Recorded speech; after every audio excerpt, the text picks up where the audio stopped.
NBR reform হওয়া উচিত, এখানে আমাদের পুরোপুরি সমর্থন আছে। এই প্রক্রিয়াটা কি হবে, এটা কিভাবে হবে, এটা যারা সংশ্লিষ্ট স্টেক হোল্ডার আমরা যেটা লিখেছি তাদের সাথে আলাপ আলোচনা করে তাদের মতামত নিয়ে আমরা মনে করি একটা সমাধান খুঁজে পাওয়া সম্ভব।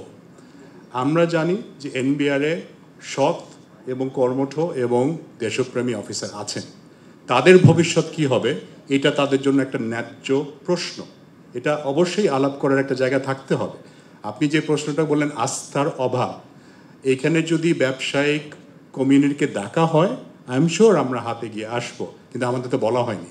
উল্টো কি দেখছেন, আমরা যারা এফেক্টেড, যে কথাটা বাবু ভাই বললেন যে আমরা যদি আজকে প্রত্যেক দিন বাংলাদেশের প্রত্যেকটা অর্থনৈতিক কর্মকাণ্ড শুধুমাত্র রপ্তানি নয়, আমদানি ব্যাহত, সরবরাহ ব্যাহত, আজকে ওষুধ শিল্প এখানে আছে, ডোমেস্টিক কনজামশন আছেন, ঠিক যখন আমরা একটু আশার মুখের দিকে তাকাচ্ছিলাম, সারা পৃথিবীতে কি হচ্ছে আমাদের থেকে ভালো আপনারা জানেন।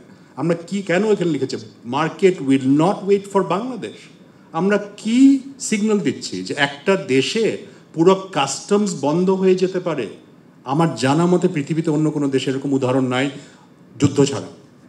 এইটা হতে পারে না, এটা একটা বড় বিপর্যয় আমাদের জন্য। সেই জন্য আজকে আমরা সম্মিলিতভাবে আমরা নেতৃবৃন্দ এখানে এসেছি আপনাদের সামনে।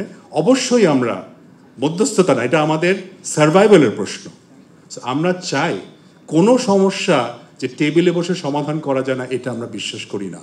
In good faith, without precondition বসতে হবে, কথা শুনতে হবে, কিছু ছাড় দিতে হবে।